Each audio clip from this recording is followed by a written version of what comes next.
जिवंत देव, जो पवित्र प्रभू येशू ख्रिस्ताच्या नावाला धन्यवाद देऊ. योहानाला झालेले प्रकटीकरण याचा 18वा अध्याय. मोठ्या नगरीचा अधपात. त्यानंतर मी दुसऱ्या एका देवदूताला स्वर्गातून उतरताना पाहिले. त्याला मोठा अधिकार होता आणि त्याच्या तेजाने पृथ्वी प्रकाशित झाली. तो जोरदार वाणीने म्हणाला, पडली, मोठी बाबेल पडली, ती भूतांची वस्ती व सर्व प्रकारच्या अशुद्ध आत्म्यांचा आश्रय व सर्व प्रकारच्या अशुद्ध व ओंगाळ पाखरांचा आश्रय अशी झाली आहे. कारण तिच्या जार कर्माबद्दल क्रोधरूपी द्राक्षरस सर्व राष्ट्रे प्याली आहे. पृथ्वीवरील राजांनी तिच्या बरोबर जार कर्म केले व पृथ्वीवरील व्यापारी तिने आपल्या विषय भोगास खर्चलेल्या द्रव्यबळाने धनवान झाले. मग स्वर्गातून निघालेली दुसरी एक वाणी मी ऐकली. ती म्हणाली, माझ्या लोकांनो, तुम्ही तिच्या पापाचे वाटेकरी होऊ नये आणि तुम्हाला तिच्या पीडातील कोणतीही पीडा होऊ नये म्हणून तिच्यामधून निघा. कारण तिच्या पापांची रास स्वर्गापर्यंत पोहोचली आहे आणि तिची अनिती देवाने लक्षात घेतली आहे. जसे तिने दिले तसे तिला द्या, तिच्या कर्माप्रमाणे तिला दुप्पट द्या. तिने प्याला जितके ओतले त्याच्या दुप्पट तुम्ही त्यात ओता. ज्या मानाने तिने आपले गौरव केले व विषय भोग घेतला त्या मानाने तिला पीडा व दुःख द्या. कारण ती आपल्या मनात म्हणते, मी राणी होऊन बसली आहे, मी काही विधवा नाही, मी दुःख पाहणार नाही. ह्यामुळे तिच्या पीडा म्हणजे मरण, दुःख व दुष्काळ एकाच दिवशी येतील आणि ती अग्नी जळून टाकली जाईल. कारण तिचा न्याय निवाडा करणारा प्रभुदेव सामर्थ्यवान आहे. पृथ्वीवरील ज्या रावतांनी तिच्या बरोबर जार कर्म व विलास केला ते तिच्या पीडेच्या भयामुळे दूर उभे राहून तिच्या जळण्याचा धूर पाहतील तेव्हा तिच्या करिता रडतील व ऊर बडून घेतील. ते म्हणतील, अरे रे, बाबेल ही मोठी नगरी होती, बलाढ्य नगरी होती, एका घटकेत तुला न्यायदंड झाला आहे. पृथ्वीवरील व्यापारी तिच्यासाठी रडतात व शोक करीतात, कारण त्यांचा माल आता कोणी विकत घेत नाही. सोने, रुपे, मौल्यवान रत्ने, मोती, तागाचे तलम कापड, जांभळ्या रंगाचे कापड, रेशमी कापड, किरमिजी रंगाचे कापड, सर्व प्रकारची सुगंधी लाकडे, सर्व प्रकारची हस्तिदंती पात्र, सर्व प्रकारची अति मौल्यवान लाकडाची, पितळेची, लोखंडाची व संगमरवरी पाषाणाची पात्रे, दालचिनी, सुगंधी उटणी, धूपद्रव्ये, सुगंधी तेल, ऊद, द्राक्षरस, जैतुनाचे तेल, सफीड, गहू, गुरे, मेंढरे, घोडे, रथ, गुलाम व मनुष्याचे जीव हा त्यांचा माल कोणी घेत नाही. ज्या फळावळीची तुझ्या जीवाला चटक लागली आहे ती तुझ्यापासून गेली आहे आणि मिष्टान्ने व विलासाचे पदार्थ हे सर्व तुझ्यापासून नाहीसे झाले आहेत. ते पुढे कोणाला मिळणारच नाही.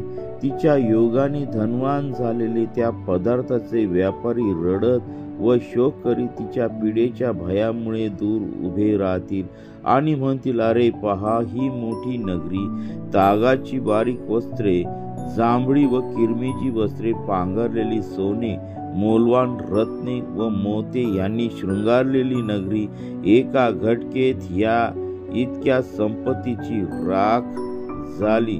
सर्व तांडेल गलबतावरून बंदरोबंदरी जाणारे सर्व व आणि खलाशी व समुद्रावर जितके उद्योगधंदा करणारे होते तितके दूर उभे राहिले आणि तिच्या जळण्याचा धूर पाहून ते आक्रोश करीत म्हणाले, ह्या मोठ्या नगरीसारखी कोणती नगरी आहे?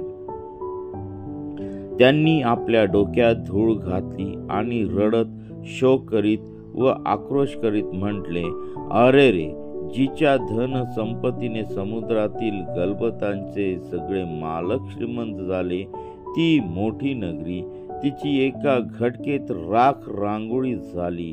हे स्वर्गा, अहो पवित्र जनांनो, प्रेषितांनो व संदेष्ट्यांनो, तिच्याविषयी आनंद करा, कारण देवाने तिला दंड करून तुम्हाला न्याय दिला आहे.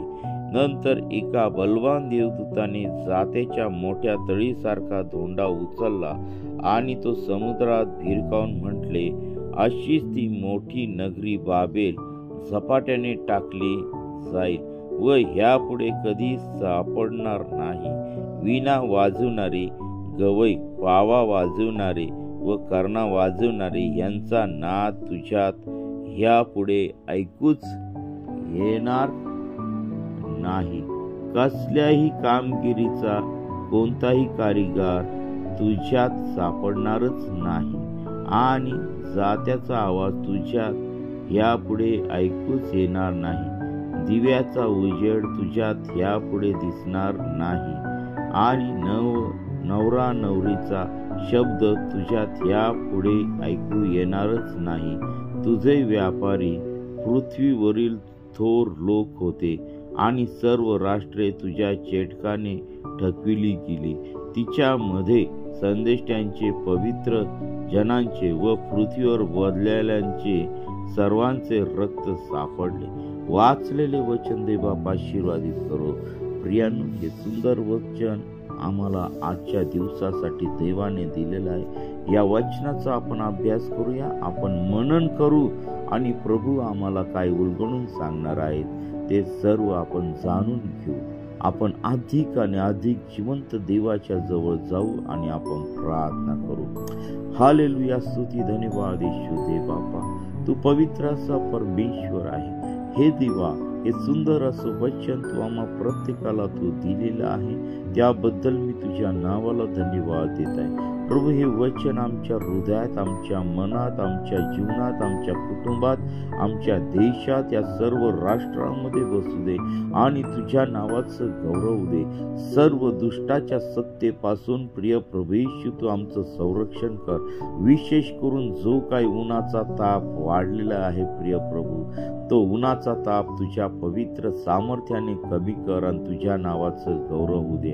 हालेलुया, स्तुती, धन्यवाद येशू देवबापा, तू पवित्र असा परमेश्वर आहे, राजांचा राजा आहे, प्रभूंचा प्रभू आहे. हे देवा, सर्व उष्णतेपासून, सर्व उष्माघातापासून प्रिय प्रभू येशू सर्वांचं तू रक्षण कर.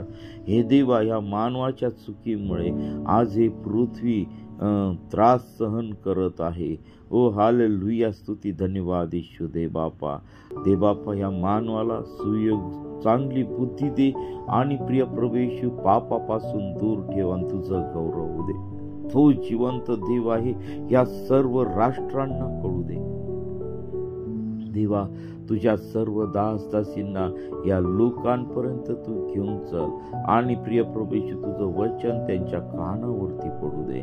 त्यांचं जीवन तू बदलून टाक. सर्व दुष्टात्म्यांपासून त्यांचं तू रक्षण कर. आमचा देश, सर्व राष्ट्र प्रिय प्रभू येशू तुझ्या पवित्र चरणाजवळ समर्पित करत आहे. प्रभू, अनेक असंख्य लोक पिढेमध्ये आहेत, आजारात आहेत, त्यांची मनस्थिती चांगली नाही, त्यांच्या अंतःकरणामध्ये वेगवेगळे विचार आहेत. ओ पित्या परमेश्वरा, पापाच्या बंधनामध्ये पडलेले आहेत, बेरोजगारीच्या वातावरणामध्ये आहेत.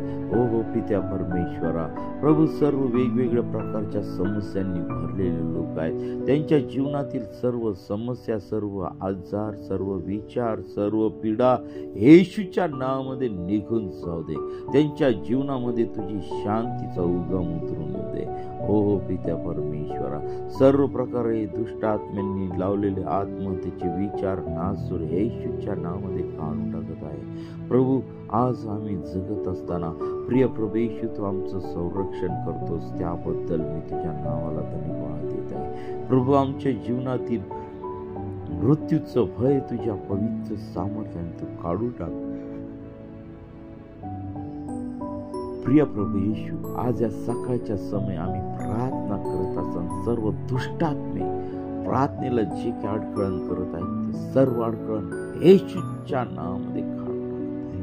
होय प्रिय प्रभू येशू, तू आम्हाला सहाय्य कर आणि जे तुझे देवाचे दास दासी आहेत प्रिय प्रभू येशू, त्या सर्वांना तू आशीर्वादित कर आणि तुझं गौरव. आज होणारे सर्व कामकाज, उपास, प्रार्थना, सर्वांचा प्रवास प्रिय प्रभू येशू, जे नोकरीच्या शोधामध्ये आहेत त्या सर्वांना तू आशीर्वादित कर आणि तुझं गौरव.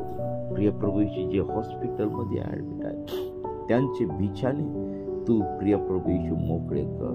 ओ हालेलुया, स्तुती, धन्यवाद येशू देवा. सर्व प्रकारच्या अनितीच्या गोष्टीपासून दूर ठेवून तुझं गौरव दे. ही प्रार्थना येशूच्या नावाने मागतो म्हणून आहे, आमेन.